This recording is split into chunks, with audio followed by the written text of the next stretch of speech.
Bonjour à toutes et à tous, merci de nous avoir rejoints pour ce webinaire proposé par le groupe Moniteur sur Trouver les financements pour votre plan de formation. Ce webinaire est animé par Monsieur Alain-Frédéric Fernandez, expert en ingénierie de la formation professionnelle. Ce webinaire durera une vingtaine de minutes environ de présentation, pendant laquelle Monsieur Alain-Frédéric Fernandez répondra à vos diverses questions.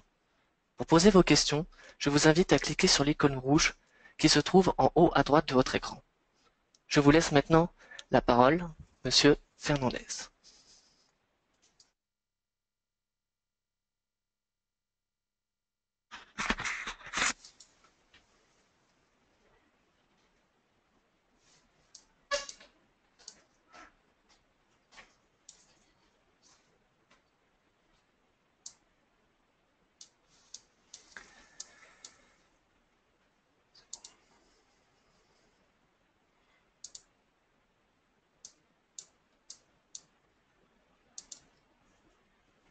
Eh bien, bonjour à tous et à chacun et bienvenue sur ce webinaire organisé par Le Moniteur Formation. L'objectif de ce webinaire, c'est de rechercher des financements externes avant de puiser dans le budget formation. Bref, les budgets formation ne sont pas sur un trend d'augmentation, mais au contraire d'un certain plafonnement et même pour les entreprises qui cotisaient à minima, c'est-à-dire 1,6%, le plan de formation a été amputé en quelque sorte d'un tiers, puisque les 0,9% consacrés à la formation sont devenus 0,6. 1% de cotisation obligatoire plus 0,6 de plan de formation, on arrive à 1,6. Donc mathématiquement, il va falloir aller rechercher du financement ailleurs que dans son propre budget. Et pour ça, eh bien, je vais vous proposer 12 pistes. Alors, qu'est-ce que je suis, qui suis-je pour oser devant ce public proposer 12 pistes de financement externe? Eh bien, tout simplement, j'en ai fait mon métier. J'interviens à Sciences Po justement sur le financement des exécutifs masters. J'interviens à la Sorbonne sur des masters 2 responsables de formation ou responsables RH. Et bien entendu, j'interviens auprès d'un certain nombre d'organisations comme le Moniteur, puis comme d'autres organisations de formation ou directement chez un certain nombre de clients, de toute taille bien entendu. Alors, les 12 pistes en quelque sorte, les 12 financements dont je vais vous parler, euh, voilà, pardon, sont les suivants. On va voir comment utiliser les soldes de DIF pour soulager le plan de formation. Vous allez dire, c'est bizarre. Comment est-ce qu'on peut toucher au DIF alors que le DIF est à l'initiative du salarié? Oui, mais rappelez-vous que le DIF est devenu le CPF et que ce CPF a un certain nombre de règles qui vont pouvoir nous aider. On va voir comment. Ensuite, la deuxième piste, ce sera rechercher des actions collectives des trois OPCA plutôt que la catégorie 2 du plan. Alors pourquoi est-ce que je parle d'actions collectives des trois OPCA? Eh bien, tout simplement parce que vous avez accès aux actions collectives de votre OPCA, celui que votre branche a désigné, mais vous avez aussi accès, sous certaines conditions, aux actions collectives d'Opcalia et d'AGFOS PME qui sont des OPCA interprofessionnels. Vous pouvez, troisième piste, subroger volontairement votre plan de formation auprès d'un de ces trois OPCA. Vous pouvez recruter au maximum en contrat de professionnalisation. On va voir comment. On va voir comment le contrat pro, en quelque sorte, a été détourné depuis 2004 de son objectif initial pour être un peu concurrent du contrat d'apprentissage, mais on va voir que vous allez pouvoir l'exploiter. Bien sûr, chez Pôle emploi, utiliser la POE et la FPR, donc la préparation opérationnelle à l'emploi et l'action de formation préalable au recrutement. On verra que vous pouvez aussi construire des parcours sous forme de période de professionnalisation. L'autre conseil, ce sera de ne financer aucun dispositif de congé, que ce soit un CIF, un bilan de compétences ou une VAE. Pensez à la GFI pour sa politique de handicap. Voir avec son OPCA les dispositifs éligibles au FPSPP. Je vous dirai ce que c'est que cette organisation, le FPSPP. Se renseigner sur les aides à la formation du conseil régional. Aider les salariés à financer leurs projets professionnels grâce au CEP, le conseil en évolution professionnelle qui vient de voir le jour. Et enfin, utiliser les dispositifs digitaux de formation pour réduire les coûts. Donc voilà où nous en sommes. Et je vais commencer tout de suite par le premier point. Bien entendu, si vous avez des questions qui vous viennent à l'esprit tout de suite, n'hésitez pas à le faire. J'y répondrai dès que j'aurai un petit créneau. Et si je n'ai pas pu répondre à toutes les questions, on vous enverra la liste de ces questions avec mes réponses en décalé. Bien sûr, vous savez que ce webinaire est enregistré et que vous pouvez le revoir à loisir pour réécouter quelques points qui auront pu vous paraître un petit peu difficiles. Alors parlons du DIF et utiliser les soldes DIF. Et il y a une chose qu'il faut bien savoir. La quasi-totalité des salariés français a à peu près 120 heures de DIF. Tous ceux qui ont ouvert leur compte à la Caisse des dépôts et consignations, c'est-à-dire sur le site moncompteformation.gouv.fr, ont inscrit leur solde de DIF. Eh bien, ce solde de DIF disparaîtra, même s'il est devenu du CPF aujourd'hui, il disparaîtra en tant que tel le 31 décembre 2020. C'est-à-dire que si ce DIF n'est pas consommé d'ici le 31 décembre 2020, les salariés vont le perdre. Et ils n'auront en quelque sorte que le nouveau CPF qui vient d'être créé à raison de 24 heures par an. Donc le premier conseil que je peux donner à tous les salariés, c'est de consommer ce DIF. Et bien entendu, vous pouvez vous en profiter pour supprimer des actions du plan de formation, tout ce qui est développement personnel, langue, bureautique, qui n'est pas extrêmement nécessaire, obligatoirement nécessaire en ce qui concerne le travail de tous les jours, eh bien, vous allez pouvoir proposer aux salariés d'aller le chercher sur leur DIF, puisque votre plan de formation doit d'abord prioriser les formations qui permettent d'améliorer l'employabilité, l'adaptation au poste et surtout la stratégie de l'entreprise. Et enfin, on peut prioriser certaines formations dans le temps de travail et dire aux salariés, bien, écoutez, c'est simple, si vous prenez cette formation anglais, par exemple, au bureautique, sur votre CPF, c'est-à-dire sur votre solde de DIF, eh bien, on acceptera que vous les réalisiez dans le temps de travail, et voire même on pourra y ajouter un petit peu d'heures ou un petit peu d'argent pour que vous puissiez les réaliser. Et alors là, je envoie un message à tous les responsables RH et RF qui nous écoutent aujourd'hui. Vous êtes très très nombreux, je crois qu'il y a un peu plus de 80 inscrits. Vous pouvez vous rappeler d'une chose, chaque fois qu'un de vos salariés a pris du CPF, je répète que le DIF, le solde DIF, rentre dans le cadre du CPF, eh bien chaque fois qu'un de vos salariés a pris du CPF, eh bien vous avez deux critères du bilan de parcours à 6 ans qui ont été atteints, c'est-à-dire qu'ils ont eu une formation et une certification. Et ça veut dire que ce salarié-là, dès lors qu'il a pris du CPF, eh bien il sort du risque que vous avez au bout de 6 ans de devoir payer 3 000 ou 3 900 euros d'amende en quelque sorte sous forme d'abondement CPF. Encouragez donc à prendre ce solde de DIF. La deuxième piste que nous vous proposons, c'est de rechercher les actions collectives des 3 OPCA.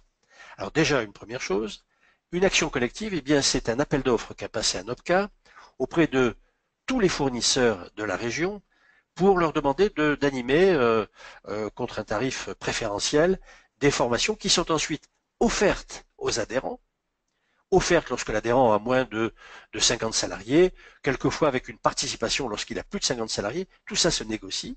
De toute façon, ce que veulent les OPCA, c'est que ces actions collectives ouvrent, que les stages ouvrent, et donc, si vous avez des gens à inscrire, ça permet d'ouvrir ces stages. Alors pensez-y, vous avez droit à votre OPCA, mais aussi aux 2 OPCA Interpro, c'est-à-dire HFOS PME et OPCALIA, et rappelez-vous que la catégorie 2 du plan de formation comporte des risques et des contraintes. Aujourd'hui, si vous accordez une formation qui n'est pas absolument nécessaire aux salariés dans l'immédiat sur son poste, mettons de l'anglais de la bureautique, puisque c'est ce qui est le plus demandé dans le cadre du CPF, eh bien, si ce salarié vous demande ce type de formation, eh bien, il faut savoir que vous êtes obligé de signer avec lui une convention spéciale, c'est ce que prévoit la nouvelle loi de 2014, une convention dans laquelle vous vous engagez à reconnaître sous 1 an les compétences qu'il aura acquises pour le cas où un poste s'ouvrirait dans votre entreprise faisant appel à ces compétences. Donc c'est très compliqué, c'est très frustrant. Je pense que le plus simple, c'est de rechercher des actions collectives, soit d'envoyer les gens vers du CPF, soit de les inscrire à des actions collectives qui coûtent beaucoup moins cher et qui ne rentrent pas dans votre catégorie 2 du plan. Et enfin, le troisième point, les prix de journée se négocient très très facilement avec les OPCA. Ils se négocient, c'est-à-dire que vous pourriez même arriver à payer à prix coûtant si vous êtes une très très grosse société. Le troisième point, c'est subroger son plan. Alors, vous allez me dire, qu'est-ce que c'est que subroger son plan? Eh bien, vous faites appel à votre OPCA ou là encore les 2 Interpro et vous leur versez ce que vous auriez dépensé en matière de plan de formation. Alors, quelquefois, c'est juste l'obligation, 0,6 ou 0,9%, mais quelquefois, vous avez un plan de formation qui représente 2 à 3% de la masse salariale. Il faut savoir que les OPCA sont très intéressés pour intégrer ça dans leur collecte, et donc, vous pourrez négocier les versements qui pourront être mensuels, vous n'êtes pas obligé de verser la totalité du plan en une seule fois, Les frais de gestion qui vont généralement de 4 à 10%, mais suivant l'importance, eh bien, vous pouvez même négocier aucun frais de gestion. Et enfin, la mutualisation du plan. Il y a de très très nombreuses entreprises de moins de 300 salariés qui sont obligés de verser pour le plan et qui ne le dépensent pas. Et donc, il y a de l'argent mutualisé, tout se négocie. Et surtout, il y a un point très très important, vous ne perdez pas la main sur la décision, c'est-à-dire que c'est vous qui décidez des fournisseurs, des organismes de formation, et c'est l'OPCA ensuite qui se charge de toute la mécanique qui va derrière, vérifier la qualité de la formation du fournisseur, vérifier les feuilles de présence, les conventions, les factures, tout ce que vous voulez. Point particulier, pensez-y, la subrogation fait de vous un VIP auprès de votre OPCA, c'est-à-dire que si votre OPCA ou un autre euh, à la collecte de votre plan, eh bien, ça lui permet de gagner un petit peu mieux sa vie par la collecte et le décaissement, et donc, eh bien, il va pouvoir vous accorder un certain nombre d'avantages que pour l'instant, pour lesquels il pourrait aujourd'hui renacler. Le quatrième point, recruter au maximum un contrat de professionnalisation de 6 mois. Ça, c'est un point important. C'est l'essence même de ce contrat depuis 2004. Lorsqu'on a créé en 2004 le contrat de professionnalisation, c'était pas pour concurrencer les contrats d'apprentissage. Or, c'est pourtant ce que c'est devenu aujourd'hui. Sachez que le vrai contrat de professionnalisation du départ, c'est un contrat de 6 mois, en CDI ou en CDD, et qui permet justement d'intégrer un salarié dans l'entreprise, de lui faire obtenir la qualification dont il a besoin pour être performant tout de suite, et bien entendu, tout ça permet de récupérer de l'argent. Vous garantissez une bonne intégration de ce salarié et vous récupérez de 4 000 à 10 000 euros par contrat. Simplement pour ne pas avoir à réinventer à chaque fois qu'un salarié est recruté, eh bien, il faut institutionnaliser le process, le présenter à votre OPCA et dire voilà, je vais recruter cette année un certain nombre de personnes faisant le même métier, eh bien voilà leur parcours de formation qui réalise 150 heures. D'ailleurs, les 150 heures de formation ne sont pas 150 heures de stage, mais 150 heures de modalité, y compris l'accompagnement et voire même le tutorat, les heures de tutorat qui sont à l'intérieur. Donc c'est une technique d'ailleurs que on enseigne dans le séminaire que Moniteur présente dans son séminaire sur le financement de la formation, comment construire des contrats de professionnalisation.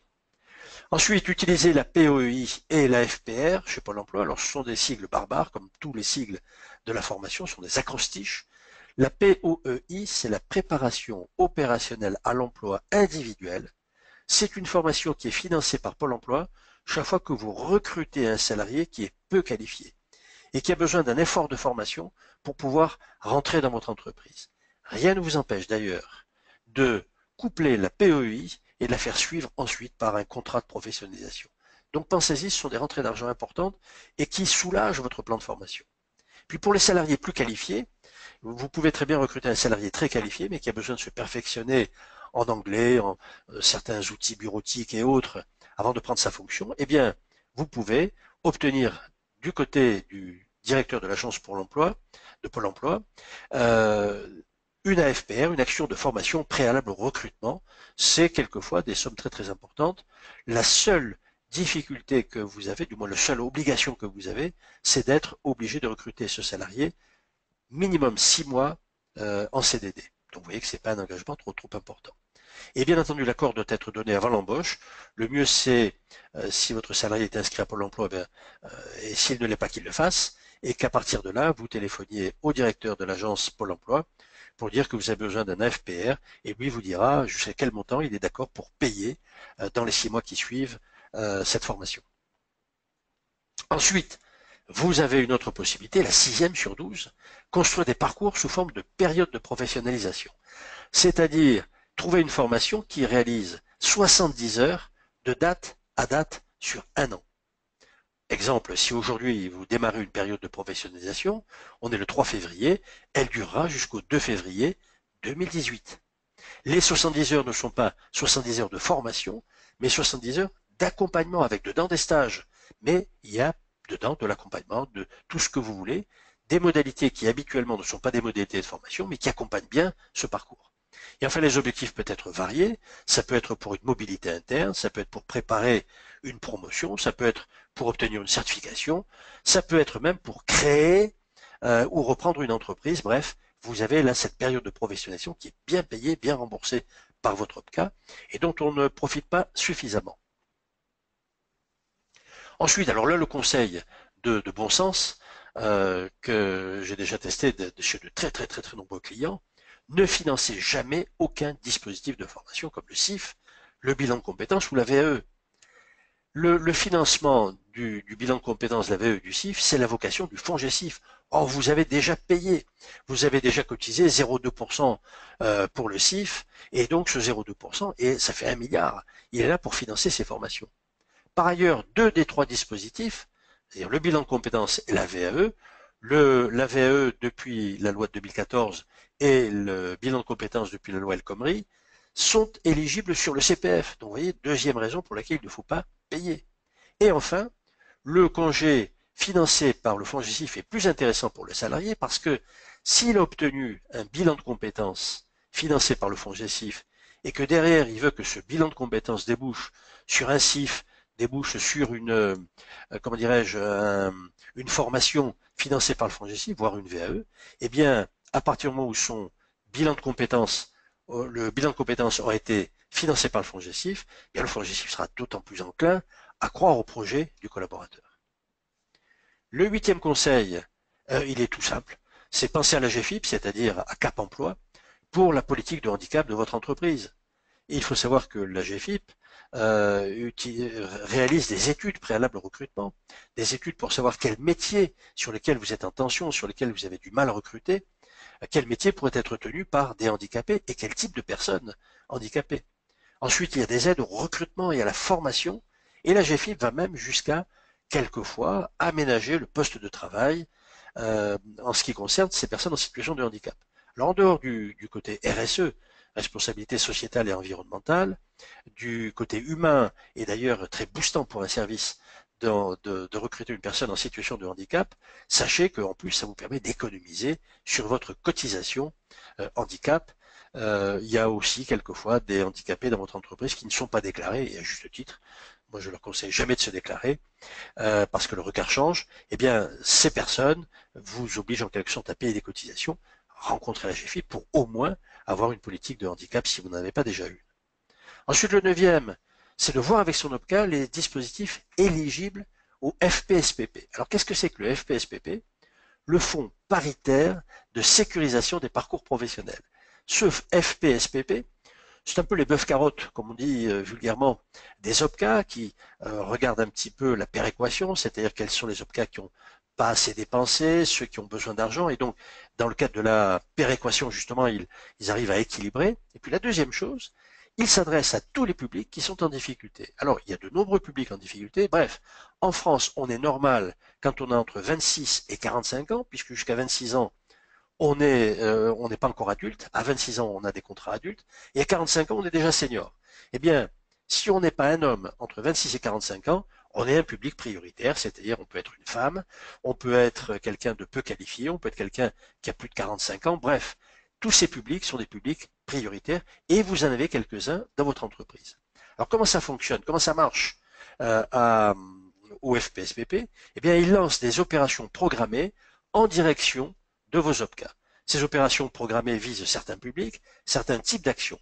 Eh bien, demandez à votre OPCA quelles sont les actions programmées du FPSPP et surveillez aussi de temps en temps, allez sur le site du FPSPP pour regarder s'il y a des appels à projets, c'est-à-dire c'est l'équivalent d'appels d'offres, des appels à projets pour lesquels vous auriez des publics intéressés. Et si c'est le cas, eh bien intervenez auprès de votre OPCA pour qu'il réponde et qu'il intègre votre demande de façon à ce que ça se transforme ensuite en opération programmée dont vous pourriez bénéficier.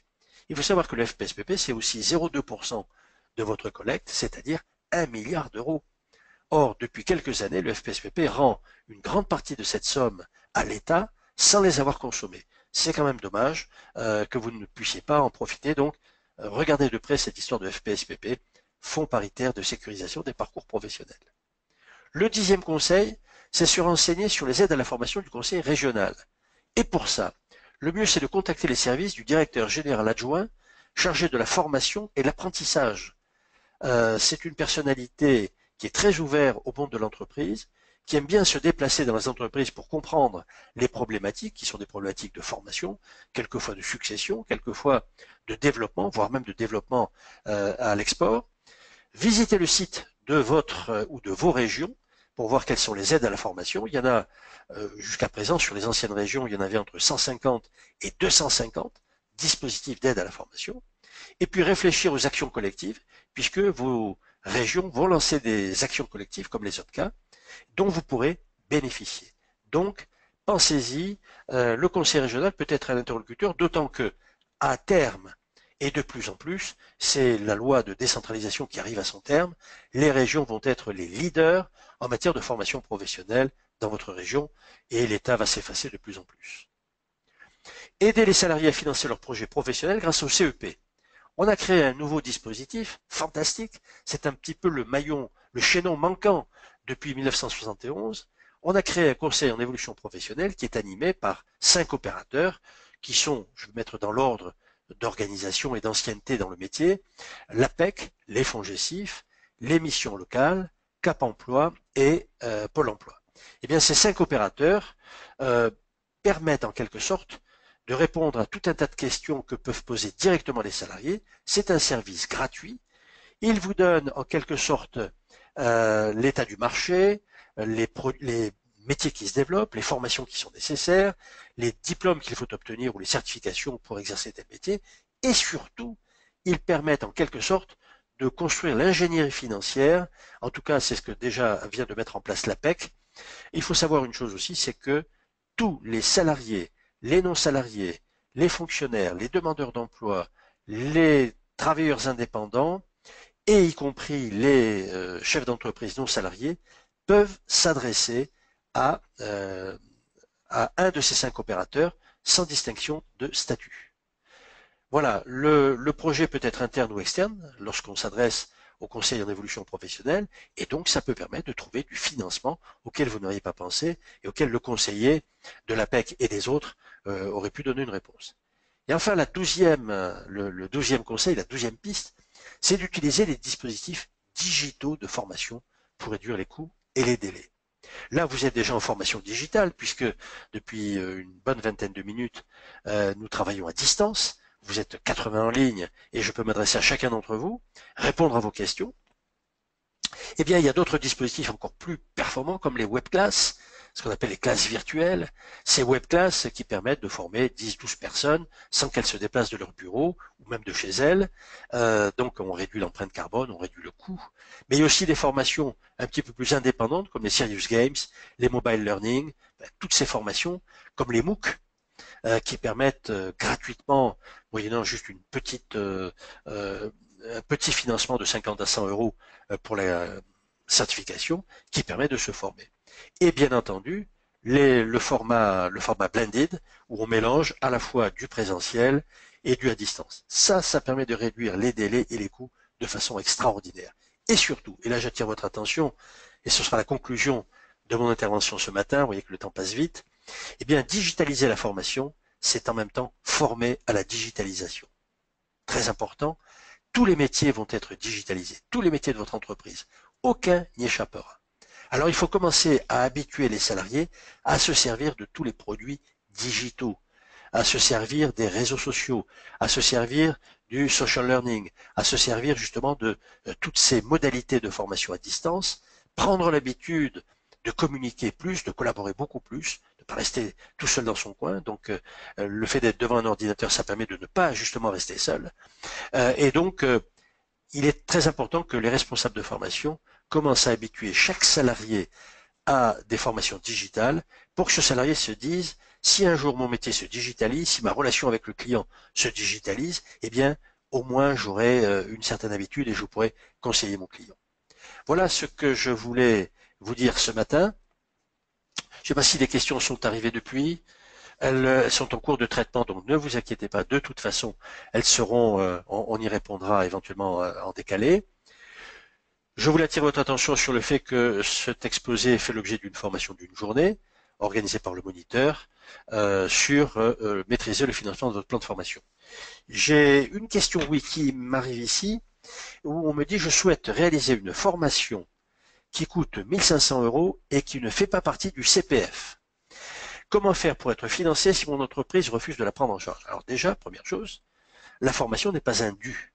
La formation, c'est soit des projets de l'entreprise, j'ai besoin d'être adapté à mon poste, j'ai besoin de garder mon employabilité, j'ai éventuellement besoin de devenir plus performant, et où mon entreprise a un plan stratégique. Dans ces conditions, elle me doit cette formation si elle veut que je sois plus performant. C'est un investissement. En revanche, si moi je souhaite une formation, il faut que cette formation ait un véritable projet. Et c'est pour ça qu'on a créé le CEP. Donc moi, le conseil que je peux donner à ce collaborateur qui veut réaliser une formation de 1500 € qui n'est pas dans le CPF, qui n'est pas dans la fameuse liste que vous allez trouver sur le site moncompteformation.gouv.fr, et que l'entreprise refuse de la prendre en charge, eh bien, il faut qu'il puisse l'intégrer dans un projet. Donc, c'est d'aller voir un CEP, un opérateur CEP, conseil en évolution professionnelle, c'est gratuit et c'est ouvert. C'est d'y aller, de voir comment il peut intégrer cette formation dans un véritable projet, d'en faire une formation, pourquoi pas, qualifiante ou certifiante, et à partir de là, eh bien, il aura plus de possibilités de se financer par l'intermédiaire du fonds GESIF ou d'un autre dispositif. Maintenant, si en plus cette formation est importante pour qu'il reste dans l'emploi, c'est-à-dire qu'il reste employable, eh bien, il a un élément de négociation avec son responsable de formation en disant, voilà, cette formation me permet de rester employable et donc elle rentre tout à fait dans les missions du plan de formation. Voilà ce que je voulais vous dire. Je vais vous remercier pour votre attention soutenue et bienveillante. J'ai passé un bon moment. On a revu tous les fondamentaux du financement. Bien entendu, ça mériterait d'être approfondi et je reste avec le moniteur à votre disposition. Merci et excellente journée. Je crois que maintenant vous avez un message de l'organisateur de ce réunion.